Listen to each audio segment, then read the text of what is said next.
যুগের সাথে তাল মিলিয়ে কলকাতার আমূল পট পরিবর্তন হয়েছে। কলিকাতা বদলে হয়েছে কলকাতা। কাঁচা পথ পরিবর্তন হয়ে তৈরি হয়েছে রাজপথ। গ্রাম্য মাটির বাড়ি ছেড়ে তৈরি হয়েছে বিশাল বিশাল অট্টালিকা। আমাদের এই প্রাণের কলকাতায় যেমন পাবেন আধুনিকতার ছোঁয়া, তেমনই পাবেন পুরানো দিনের ভালোবাসা। আমাদের এই কলকাতায় নতুনের সাথে পুরাতনের কাঁধে কাঁধ মিলিয়ে চলার এক অদ্ভুত মেলবন্ধন দেখতে পাবেন। পুরানো কলকাতায় ছিল না তেমন রেস্তোরাঁ, তবে কলকাতার আনাচে কানাচে ছড়িয়ে ছিল নানান হোটেল।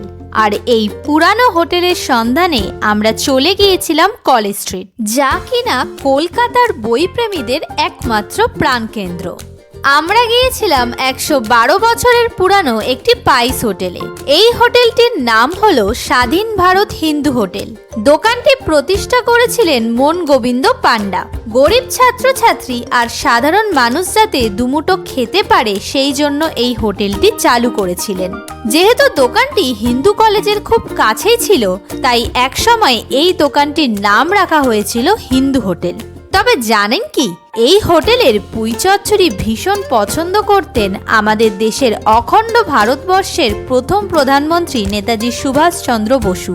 নেতাজি সুভাষচন্দ্র বসু তাই এখানে প্রায়ই আসতেন পুঁই চচ্চড়ি খেতে, যা আজও হিন্দু হোটেল তাদের ঐতিহ্য বহন করে চলেছে। স্বাধীনতার পর হিন্দু হোটেলের নাম পরিবর্তন করে দোকানটির নাম রাখা হয় স্বাধীন ভারত হিন্দু হোটেল। দশক আসে, শতাব্দী আসে, যুগের পর যুগ বদলায়, সেই সাথে খাদ্য তালিকাও অপরিবর্তনীয় রয়ে যায়। এরপর আমরা চলে গিয়েছিলাম শ্যামবাজারে, সেখানকার আরও একটি পুরানো মিষ্টি দোকানে।